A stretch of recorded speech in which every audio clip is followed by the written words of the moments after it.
Hi, gentlemen. Good morning. Good morning. Hi. So, I think estimation cost is laptop. Yes, thank you. Please give the estimation cost. ಒಂದ್ಸಲ estimation cost ನ check ಮಾಡಿ.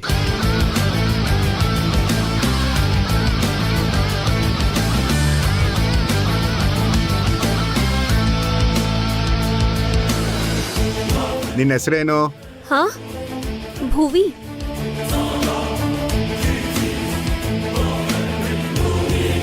ಹೆಸರು ಮಾತ್ರ ಅಲ್ಲ, personality ಕೂಡ super ಆಗಿದೆ.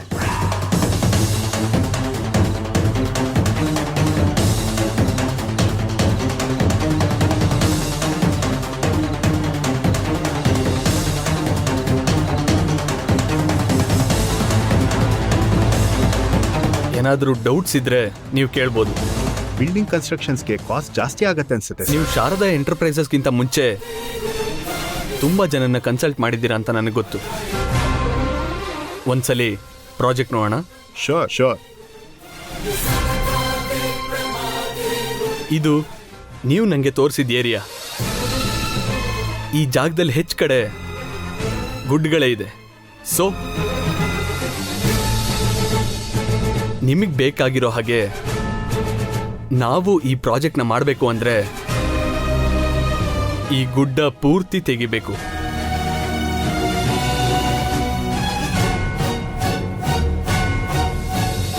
ಈ ಗುಡ್ಡನೆಲ್ಲ ತೆಗೆದು ನಿಮ್ಗೆ ಇಷ್ಟ ಆಗೋ ಥರ ಕಟ್ಟಬೇಕು ಅಂದರೆ ಅದರ ಔಟ್ಪುಟ್ ಈ ರೀತಿಲಿರುತ್ತೆ. ಹಾಗಾಗಿ ಈ ಗುಡ್ಡನೆಲ್ಲ ತೆಗೆದುಹಾಕಿ ಕಟ್ಟಬೇಕು ಅಂದರೆ ಇಷ್ಟು ಕಾಸ್ಟ್ ಆಗೇ ಆಗುತ್ತೆ. ನಾನೊಂದು ಮಾತು ಹೇಳ್ಬಹುದಾ?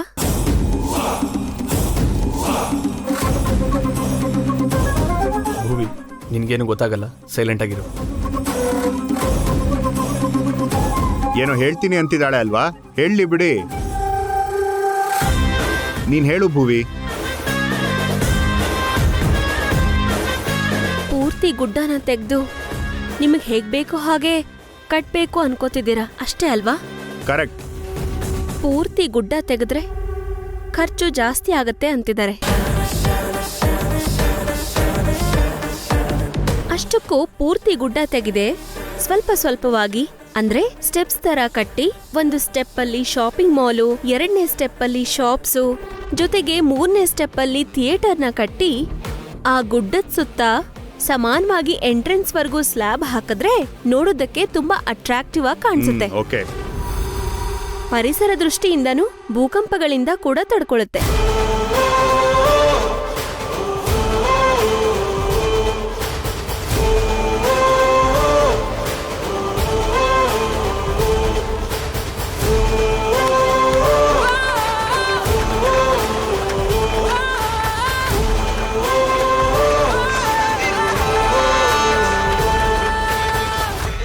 Wow Bhuvi, very well done. Thank you sir. Idea super ಆಗಿದೆ ಗಗನ್. ಇದ್ರ ಮೇಲೆ ವರ್ಕ್ ಮಾಡಿ ಎಸ್ಟಿಮೇಷನ್ ನಮಗೆ ಕೊಡ್ಬೋದಾ? Sure sir, I have an example. So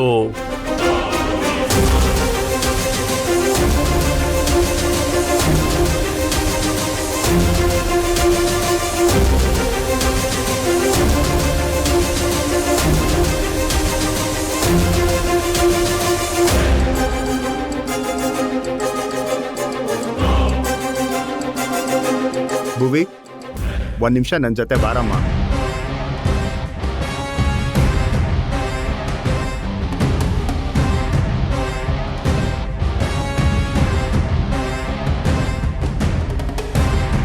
ಭುವಿ, ನೋಡ್ತಿದ್ರೆ ನಿನ್ ಬಾಸ್ಗೆ ತುಂಬಾ ಆಟಿಟ್ಯೂಡ್ ಅನ್ಸತ್ತೆ. ಆತರ ಎಲ್ಲ ಏನಿಲ್ಲ ಸರ್, ಅವ್ರು ತುಂಬಾ ಒಳ್ಳೆಯವರು.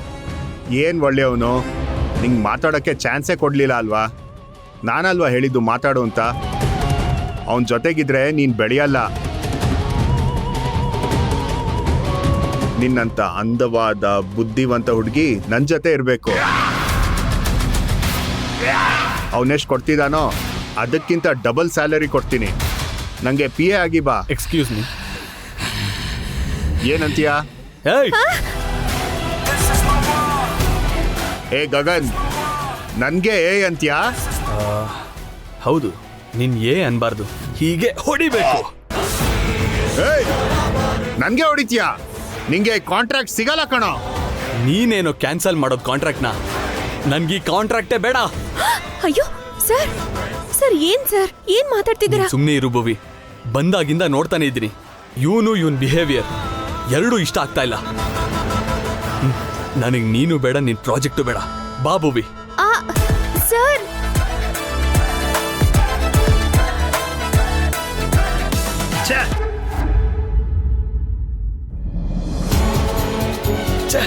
ನಿನ್ಗಂತೂ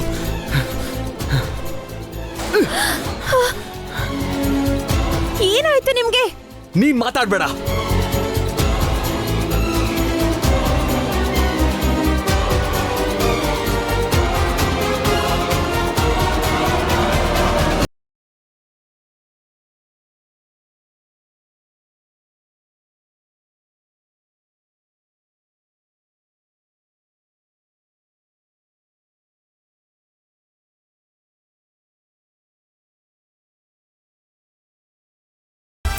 ಇನ್ನೊಂದ್ಸಲ ಯೋಚನೆ ಮಾಡು.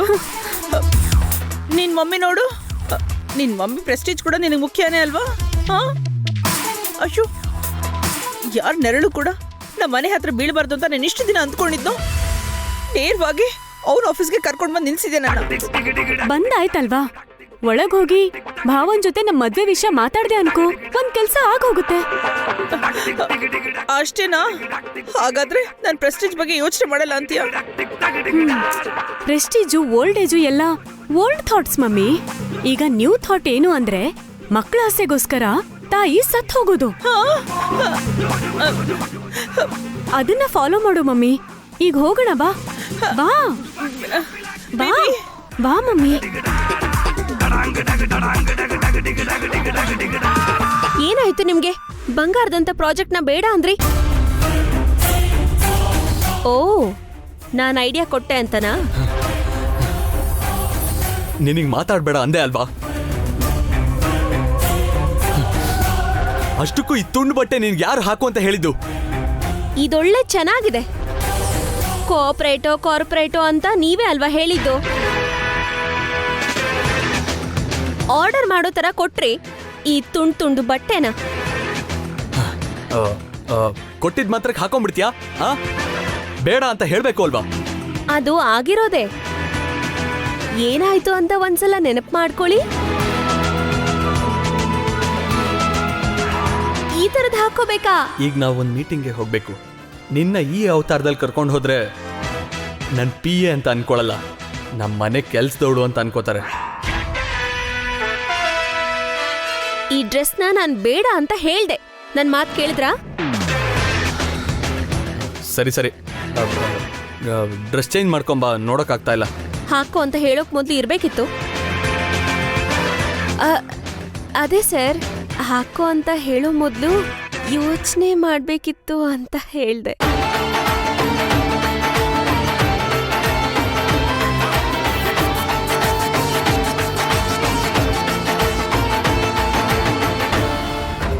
ಬಾ ಮಮ್ಮಿ.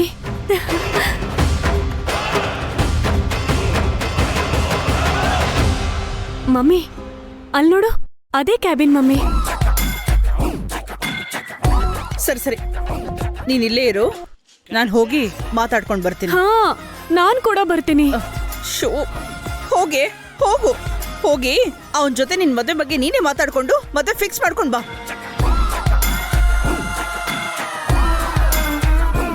ನಾನು ಮನೆಗೆ ಹೋಗಿ ಅವನ ಜೊತೆ ನಿನ್ ಮದುವೆ ಹೇಗ್ ಮಾಡ್ಬೇಕು, ನಿಮ್ಮಪ್ಪನ ಹೇಗ್ ಒಪ್ಪಿಸ್ಬೇಕು ಅಂತ ಯೋಚನೆ ಮಾಡ್ತಾ ಇರ್ತೀನಿ.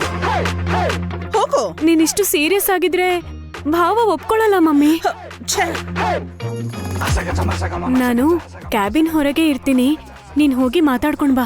ಮೈ ಸ್ವೀಟ್ ಬೇಬಿ, ಅದಕ್ಕೆ ಮಮ್ಮಿ ಹೇಳಿದನ್ನ ಕೇಳ್ಬೇಕು. ಆದ್ರೆ ಭಾವನ್ ವಿಷಯ ಮಾತ್ರ ಬಿಟ್ಟು. ಸರಿ, ಹೋಗ್ತೀನಿ. ಮಮ್ಮಿ, ಮತ್ತೇನೆ? ಏಯ್ ಓಯ್, ಅವನು ಇವನು ಅಂದೆ. ಹೀಗೆ ಪ್ರೀತಿಯಿಂದ ಮಾತಾಡು. ಅವಶ್ಯಕತೆ ಬಿದ್ರೆ ಕಾಲ್ ಕೂಡ ಹಿಡ್ಕೊ ಮಮ್ಮಿ. ಹೌದು, ಭಾವ ಒಪ್ಕೋತಾರೆ ಮಮ್ಮಿ.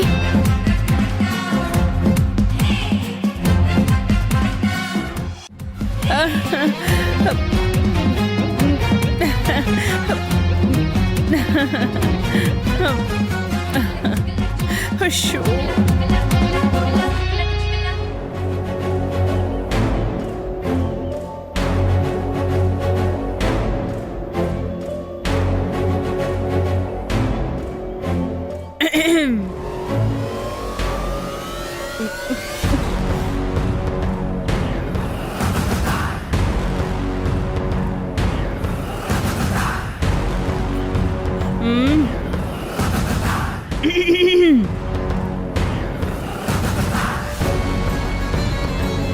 ಏಯ್ ನೀನೇನಿಲ್ಲಿ?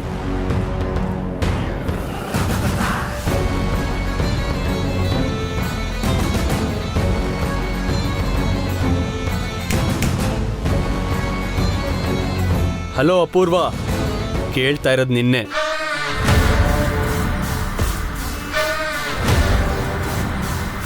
ಏನ್ ಇಲ್ಲಿಗೆ ಬಂದಿದ್ಯಾ?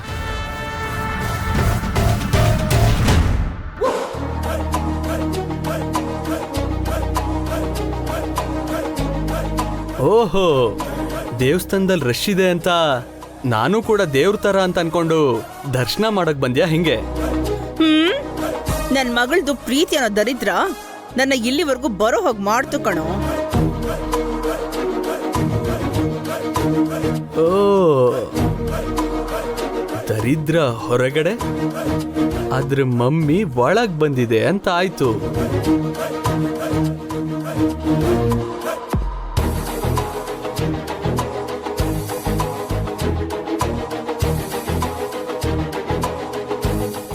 ಹಾ, ಹೇಳು ಏನ್ ವಿಷಯ? ನನಗೆ ತುಂಬಾ ಕೆಲಸ ಇದೆ. ನನ್ನನ್ನು ಕೊನೆ ಪಕ್ಷ ನನ್ನನ್ನು ಕೂತ್ಕೊ ಅಂತಾನು ಹೇಳೋದಿಲ್ವೇನೋ? ಹೇಳಿದ್ರೇನು ಕೂತ್ಕೋತಿಯಾ, ಹೇಳಿಲ್ಲ ಅಂದ್ರೂ ಕೂತ್ಕೋತಿಯಾ ಅಲ್ವಾ? ಆದ್ರೂ ನಮ್ ಶತ್ರು ಹೀಗೆ ಎದುರುಗಡೆ ನಿಂತ್ಕೊಂಡು ಮಾತಾಡಿದ್ರೆ ಆ ಕಿಕ್ಕೆ ಬೇರೆ ಅಪ್ಪ.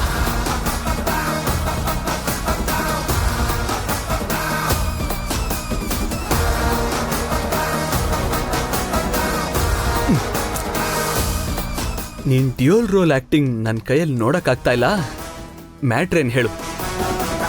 ಗೊತ್ತಲ್ವೇನೋ ನನ್ನ ಮಗಳು ನಿನ್ನ ಪ್ರೀತಿ ಮಾಡ್ತಾ ಇದ್ದಾಳೆ ಅಂತ. ನನ್ಗೋಸ್ಕರ ಸಾಯಕ್ ಹೋಗಿದ್ಲು ಅಂತಾನು ಗೊತ್ತು. ಅದಕ್ಕೆ ನಿನ್ ಮದ್ವೆಗೆ ಒಪ್ಸು ಅಂತ ಹೇಳಿ ಇಲ್ಲಿವರೆಗೂ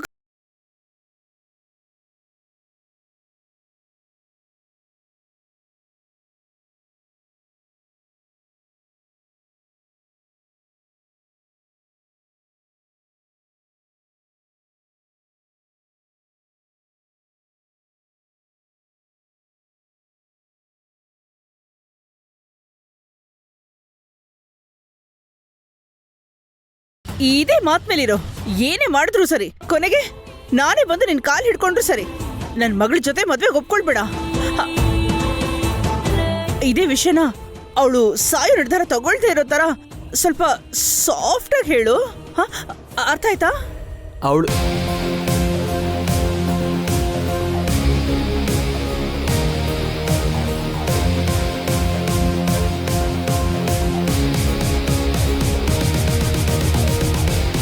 ನಿನ್ ಮಗಳು ನಕ್ಷತ್ರಾಗ್ ಮಾತ್ರ ಅನ್ಕೊಂಡಿದ್ದೆ. ನಿನಗ್ ಕೂಡ ಸ್ವಲ್ಪ ಅರ್ಜೆಂಟ್ ಜಾಸ್ತಿನೇ ಅಪೂರ್ವ.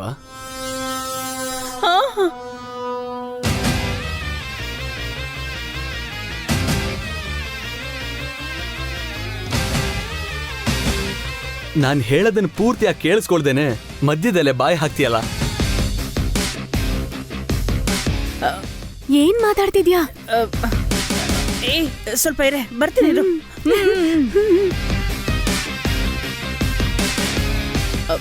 ನಾನಿಲ್ಲಿ ಮಧ್ಯೆ ಬಂದೆ. ನನ್ ಮಗಳನ್ನ ಮದ್ವೆ ಆಗಲ್ಲ ಅಂತ ಹೇಳ್ದೆ ಅಲ್ವಾ? ನಿನ್ ಮಗಳ ಜೊತೆ ಮದ್ವೆ ಇಂಪಾಸಿಬಲ್ ಅಂತ ಹೇಳ್ತೀನಿ ಅನ್ಕೊಂಡ್ಯಾ?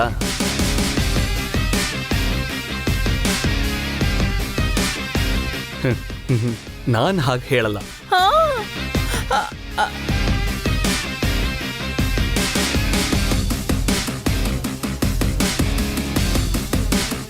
ಅಂದ್ರೆ ಏನು? ನನ್ನ ಮಗಳನ್ನ ಮದ್ವೆ ಆಗ್ತೀಯ ನೀನು? ಎಸ್, ಮಾಡ್ಕೊಳ್ತೀನಿ.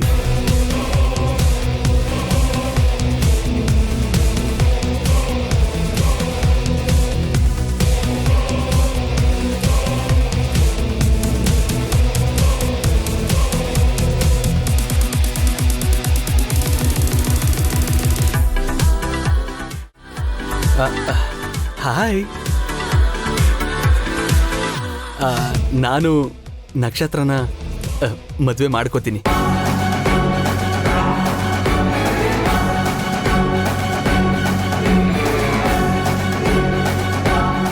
ಏನು ಎಷ್ಟು ದೊಡ್ಡ ಶಾಕ್ ಕೊಟ್ಟೆ. ಇನ್ನು ನಾನು ಮಾತಾಡೋದ್ ಪೂರ್ತಿ ಆಗಿಲ್ಲ ಅಪೂರ್ವ. ಇನ್ನು ಮಾತಾಡಕ್ ಏನಿದ್ಯೋ? ನನ್ ಜೀವ ತಿಂತ್ಯ ನೀನು. ಅದು ನಮ್ಮಮ್ಮ. ಆ ಅಮ್ಮ ಹೇಳಿದ್ರೆ ನಾನು ನಕ್ಷತ್ರನ ಮದುವೆ ಮಾಡ್ಕೊಳ್ತೀನಿ.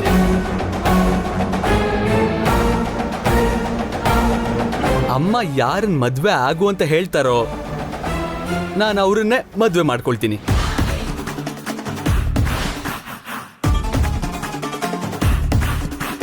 ಅಮ್ಮ ಹೇಳಿದ ಹುಡುಗಿರಲ್ಲಿ ನಕ್ಷತ್ರ ಇದ್ಲು ಅನ್ಕೊಳ್ಳಿ, ಆಗ ನಾನು ನಕ್ಷತ್ರನ ಮದ್ವೆ ಆಗ್ತೀನಿ ಅಂತ ಇದ್ದೀನಿ.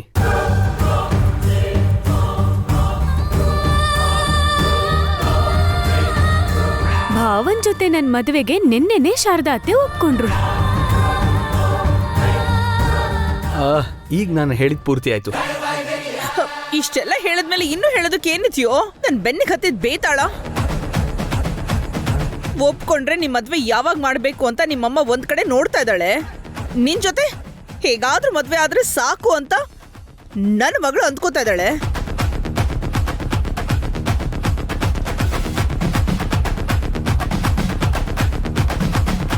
ಇದೆಲ್ಲ ಗೊತ್ತಾದ್ರೆ ಯಾವಾಗ ಸಾಯಿಸೋಣ ಅಂತ ನನ್ ಗಂಡ ಕಾಯ್ಕೊಂಡು ಕೂತ್ಕೊಂಡಿದ್ದಾನೆ. ಇದ್ ಯಾವ್ದು ನನ್ನ ಕರ್ಮ?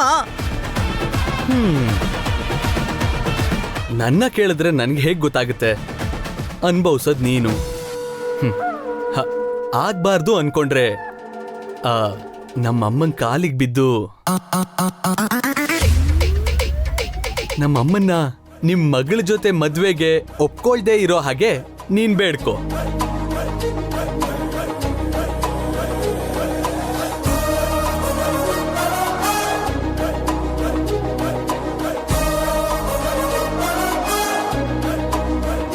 ಅವಳಿನ್ನೂ ಅಲ್ಲೇ ನಿಂತ್ಕೊಂಡು ನಮ್ಮನ್ನೇ ನೋಡ್ತಾ ಇದ್ದಾಳೆ. ಯಾಕೋ ನನಗೆ ಶಿಕ್ಷೆ. ಯಾವ ಕರ್ಮನೋ ಏನೋ, ಮುಗಿತು, ಎಲ್ಲ ಮುಗಿದೋಯ್ತು.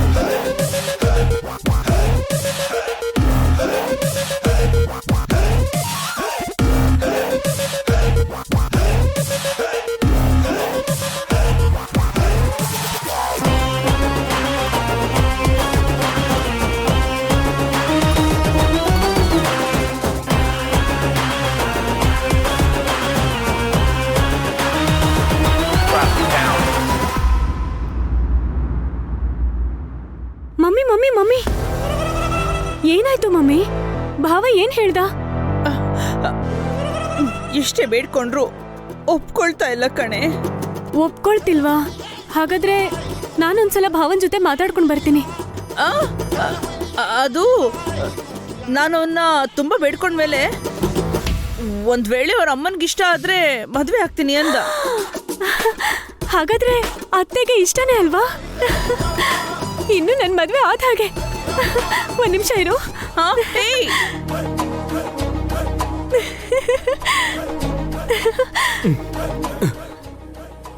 ಐ ಲವ್ ಯು ಭಾವ.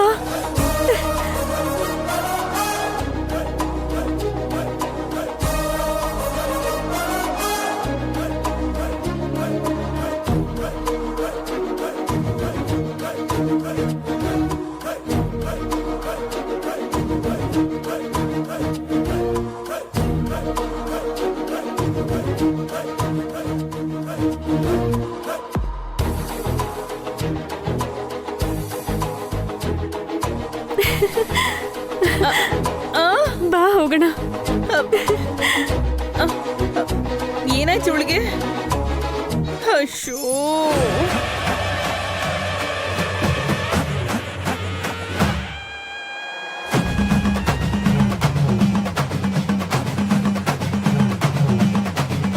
ಏನು ಏನ್ ನಡೀತಾ ಇದೆ? ಏನ್ ನಡೀತಿದೆ ಅಂತ ನಂಗೆ ಹೇಗೆ ಗೊತ್ತಾಗುತ್ತೆ? ನಡೆದಿದ್ ನೀನೇ ನೋಡ್ದೆ ಅಲ್ವಾ? ಅವಳು ಮುತ್ ಕೊಡ್ಬೇಕಾದ್ರೆ ಯಾಕೆ ಸುಮ್ನೆ ಇದ್ರಿ? ಕೊಡ್ತಾಳೆ ಅಂತ ಅನ್ಕೊಂಡಿರ್ಲಿಲ್ಲ. And it was an accident. By the way, accident ಅಂದ್ರೆ ಅನ್ಕೊಳ್ದೇನೆ ಆಗುವ ಘಟನೆ. ಅದನ್ನ ತಡೆಯೋಕ್ಕಾಗಲ್ಲ. ಆ ತಡಿಯೋಕಾಗಲ್ಲ. ಅಲ್ಲ, ಅವಳನ್ ಮದ್ವೆ ಆಗ್ತೀನಿ ಅಂತಿದ್ದೀರಲ್ಲ, ಹಾಗೆ ಹೇಗ್ ಮಾಡ್ಕೋತೀರಾ? ಅಮ್ಮಂಗಿಷ್ಟ ಆದ್ರೆ ಮಾಡ್ಕೊಳ್ತೀನಿ ಅಂದೆ. ಶಾರದಾ ಆಂಟಿಗೆ ಇಷ್ಟ ಆಗಿದ್ ಮಾತ್ರಕ್ಕೆ ಹೇಗ್ ಮಾಡ್ಕೊಳ್ತೀರಾ? ಮಾಮೂಲಿಯಾಗಿ 3 ಗಂಟು 7 ಹೆಜ್ಜೆ ಹಿಂದೂ ಕಲ್ಚರ್ ಮ್ಯಾರೇಜ್. ನೀವು ಯಾವ ಕಲ್ಚರಲ್ಲಿ ಮದ್ವೆ ಆಗ್ತೀರಾ ಅಂತ ನಾನು ಕೇಳಿಲ್ಲ. ನೀವು ಮದ್ವೆ ಆಗ್ಬಾರ್ದು ಅಂತ ಹೇಳ್ತಿದ್ದೀನಿ. ಮರ್ತ್ ಹೋಗಿದ್ದೀರಾ ಅನ್ಸುತ್ತೆ. ನೀವ್ ನನ್ನ ಪ್ರೀತಿಸಿದೀರಾ. ಮಾಡ್ತಿದ್ದೆ. ಏನಾಯ್ತು?